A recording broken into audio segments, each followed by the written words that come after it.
রূপপুর নামক একটি গ্রাম ছিল। সেই গ্রামে বাস করত দুই বোন। এক বোনের নাম ছিল রূপা আর এক বোনের নাম ছিল মালা। তাদের মা বাবা অনেক ছোটবেলা মারা যায়, আর তারা তার দাদির সাথেই বসবাস করত। ছোট বোন ছিল অনেক অহংকারী ও বদমেজাজি। সে সারাদিন রূপের অহংকার করত।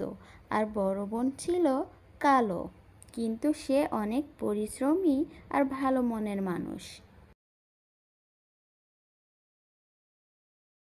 বাবা গো বাবা, আমি কি সুন্দর দেখতে!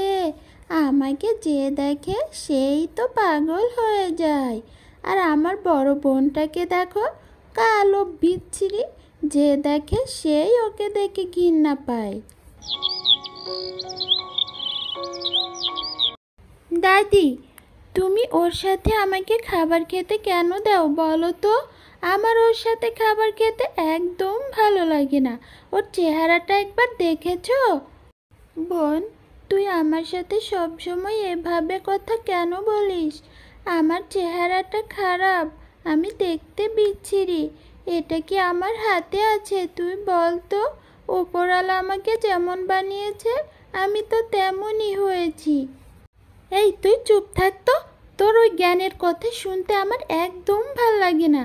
চুপ করে থাক। শোন বোন, এত অহংকার করা না একদমই ভালো না। অহংকার পতনের মূল। তুই দেখে নিস একদিন। তোরা দুজনে কি শুরু করলি রে? এই চুপ থাক।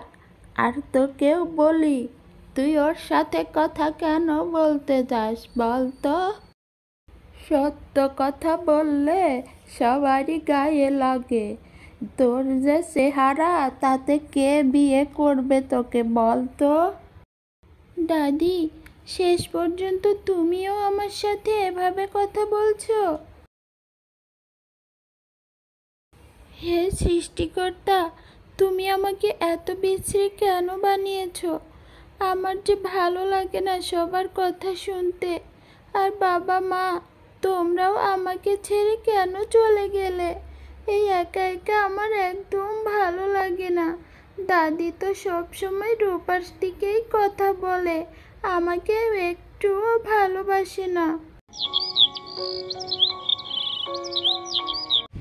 এই শোন, আজকে বেশি করে ভালো মন্দ রান্না করে রাখবি। আমি বাহিরের থেকে এসে খাবো, বুঝেছিস? এভাবেই রূপা মালাকে দিয়ে সব কাজ করাতো, আর রূপা মালার সাথে খুব খারাপ ব্যবহারও করতো সব সময়।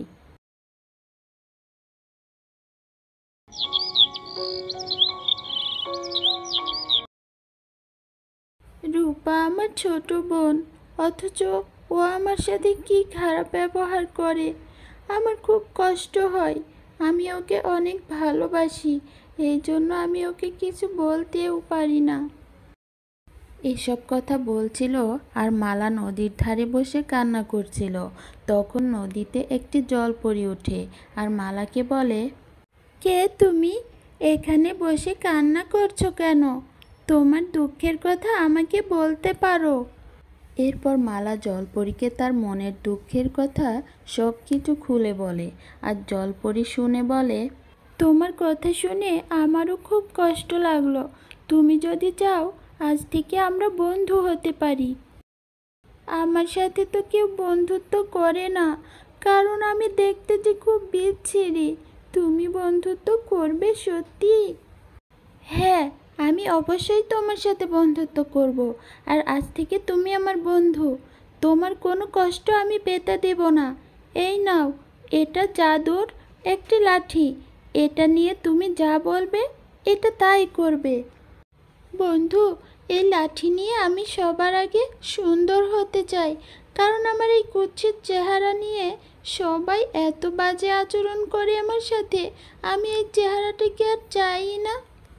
ঠিক আছে, তুমি তাই করো।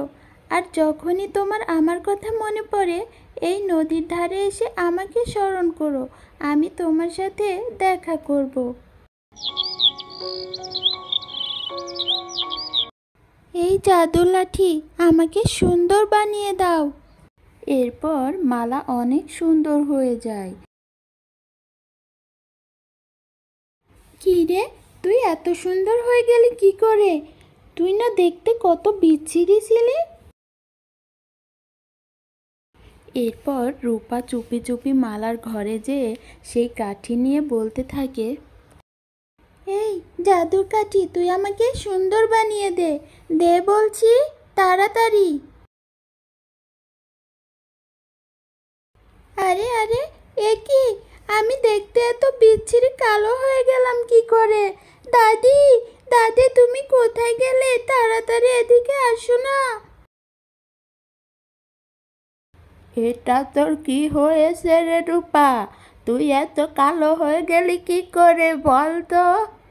দাদি দেখো না, আমি কি বিচ্ছিরি হয়ে গেছি।